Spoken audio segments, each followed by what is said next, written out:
Hello and welcome to another mining podcast with me, Paul Harris, and Joe Mazumdar of Exploration Insights. Good afternoon, Joe. Good afternoon, Paul, from Boca Raton, Florida. We are sunny up in Boca Raton, Florida. We've been at the Rule Symposium. Maybe let's start there. How's the symposium been for you? Actually, I mean, I believe there's about 350 attendees, and there's supposedly 700 more watching virtually. Maybe some conferences may have had more people. I mean, we're talking about not a great market sentiment right now. But from what I've heard from companies and from my own sort of walking around is that even though there may be less people than some might have thought, the quality of the participants in terms of investing is much higher. I was quite surprised because market sentiment's not good. It's the middle of summer, it's vacation time. We're in Florida, it's baking hot, it's really humid. I'm surprised there's as many people here as there has been. And I'm very pleased as well. I hosted a gold panel pretty much first thing on Monday morning, and it's pretty much full attendance. The room was packed. So I think it's encouraging. There definitely is interest. Whether that interest is translating into purchasing stocks at the moment, I guess we'll see. Well, I noticed like one person was talking to me, and then after like a name gets mentioned in one of the presentations, they immediately go out and talk to that company, confirm what they think, talk to somebody else, and it's not like a week later they're buying or anything like that. They're buying right away. Wow. Okay. There's been a lot of good deep themes about gold during the symposium this week. One of the key things has been gold bricks. What are gold bricks? Oh, okay. This is. I'm making a silly pun, but yes. Yes. Okay. The BRICS, meaning the countries: Brazil, Russia, India, China, and South Africa, and actually, and the 5 R's, which is the currency. You know, the rupee, the ruble, renminbi, rand, and the other one. Real. Yes. From what I gathered, the idea was that they want to get away from using the U.S. dollar to transact trades, to lend money, and they've developed a new bank called the New Development Bank, literally, and they want to lend locally to these companies within the BRICS, and it's not just the BRICS. They're adding all these other countries that are not in the G7 or the G20 to this group, and they want to lend in local currency, which is, would make the U.S. dollar a little bit more antiquated. But the problem with this is that, this guy was interviewed on Bloomberg about the U.S. dollar, and he says, yes, they want to lend in domestic currency, but their anchor currency remains the U.S. dollar. Okay, and the trigger for all this has been U.S. weaponizing the U.S. dollar last year with its sanctions on Russia. And, many people have been talking about the trust in the US dollar is gone, and it could happen to us. So I think Brian Lundin, in his presentation, he said that it's become an issue of national security for countries, even countries that are friendly to the US. So it could happen to them. Possibly, but the thing is that, what do you hold?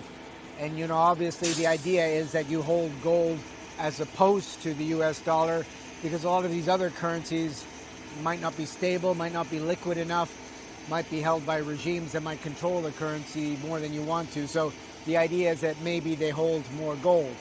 And what we have seen is the big thing that's supporting the gold price year to date, which is up 8 to 10% in US dollar terms, probably higher up in other currencies, is the fact that central bank buying. Well, that's it. Last year, the record amount of central bank buying. China and some of the other BRICS are right up there leading the way. And of course, all the BRICS, they don't necessarily trust each other either. Oh, absolutely not. Why should they? But in terms of the BRICS, the one that's, driving the train is China, because 70% of the economy in the BRICS is China. So there's no way anything's going to happen without their approval. One of the things to watch for, apparently, is Saudi Arabia. Saudi Arabia, in 1973, established an agreement with the United States, which created the petrodollar. In that, Saudi Arabia agreed to only sell its oil in US dollars, and that's basically underpinned the hegemony of the US dollar for the past 40, 50 years. Now, Saudi Arabia hasn't declared itself for the BRICS. It hasn't formally announced it's going to join, but if it does, that will be a very big signal. Yeah, and what we have seen is that they have started selling and transacting in Chinese yuan with the Chinese. So the whole thing is that, do they accept this other currency, whether it is Chinese yuan or Indian rupee or whoever's buying their oil, in their domestic currency? And what do they hold in their reserves? Do they hold the Chinese yuan? Do they hold the Indian rupee? Because that's the real test. You know, what do they take those currencies and convert them back to the U.S. dollar? Do they convert them to gold, or they keep them in the currency and diversify the reserve base? What we got to remember is the U.S., in terms of an economy, in terms of its reserves, has less reserves than China that it holds, but it's backed. 60 or 70% of its reserves are backed by gold. With respect to China, about 5 or 6% of its reserves, which are much bigger than the U.S., are held in gold. So the opportunity, it may be that they purchase more gold. I don't think they'll get to the 60, 70%, but even if they doubled it, that would be a significant amount of gold that'd be taken on the markets. Okay, so that's one of the fundamental geopolitical themes, but there's also some more sort of macro themes at play here in the gold complex. People are talking about, commenting on the fact that the U.S. Federal Reserve has raised interest rates very dramatically to around sort of 5%. There's a lot of talk about, is there going to be another 0.25% raise or this week? Yeah, they just did. Oh, they just did. Yeah. Okay, I've been in the conference all day, obviously not up to date with things. But the message has been, rates can't stay this high for too long, because if they do, everybody's going to go bankrupt. Yeah. The economy is going to go bankrupt, the banks are going to go bankrupt, and individuals with their credit cards and their mortgages are going to go bankrupt. I think, again, it was Brian Lundini who said, the debt payments this year are going up to $1 trillion on the US debt. Oh, yeah. A ridiculous amount, which is bigger than the combined GDP of Germany and Japan. Big money, so the Fed can't keep rates high for long. Yes, that's a valid argument, but I mean, when the debt was much less, obviously we dealt with 15% interest rates back in the 70s and that to try and tackle inflation. Right now, what we do think is the data is showing that the inflation is receding, and the whole thing it'll hinge on is whether the 2% is that vital, because if they can get it to 3.5% or 3%, that might be as far as they go. Okay. Let's talk a little bit more now specifically about gold stocks, gold equities. What is your feeling and sentiment? Is there a sentiment change coming that we'll see people start investing in stocks again? Yeah, I like we said, the gold price hasn't done that badly year to date, but the sentiment is bad for resource equities, except maybe for critical minerals, especially lithium. Other companies have had a hard time raising money. The problem with the producers in gold is that, for the last year or so, they've been hit by higher costs. And so even though gold has gone up 8%, their costs have might gone up 15 or 20%. And now recently, the biggest gold company just announced like about a 17% drop in production in the second quarter. So the equity guys are wondering, well, how can I trust you with production? You're telling me that you're diversified enough, there'll be no risk. You compete directly against the ETF, but you offer me a dividend, which is great. But if you make less ounces, then that dividend's going to be less because you're not making enough cash flow. So that sparks a little bit of fear in resource stock market, and we're talking about the biggest liquidity companies. We're not even talking about developers or explorers. It's interesting how a lot of the conversation has been about Newmont. Not so much perhaps on that, although that's obviously a very recent valid thing, but more so about its acquisition of Newcrest Mining, the latest in a string of mega mergers since 2018.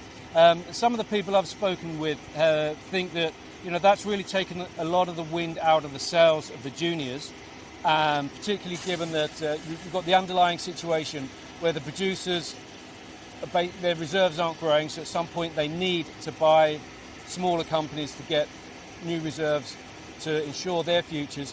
But it's been a bit, let's say, a distraction having these mega mergers because everybody's waiting to see what plays out.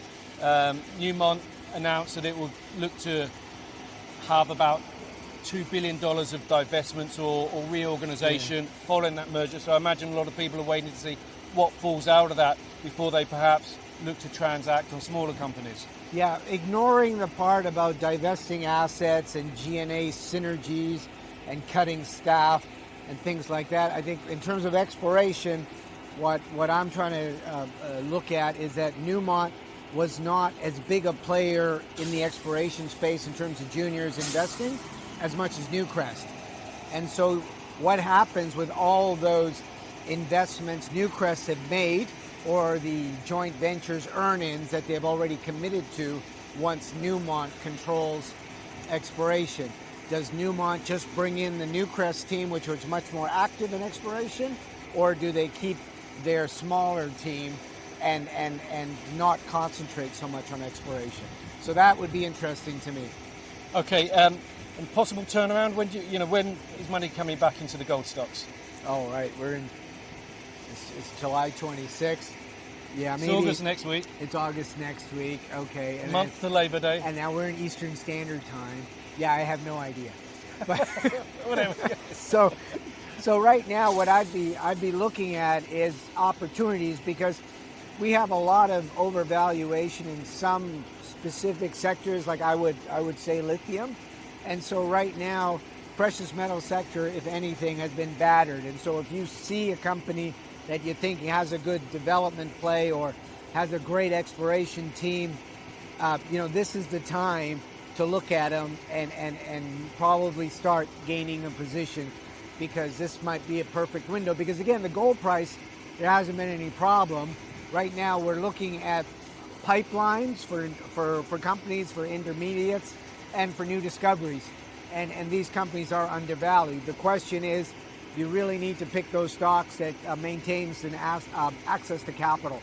So management is not only important for technical reasons, but also for access to capital, which is right now a little bit harder. Okay, and I'll add on to that, if I may.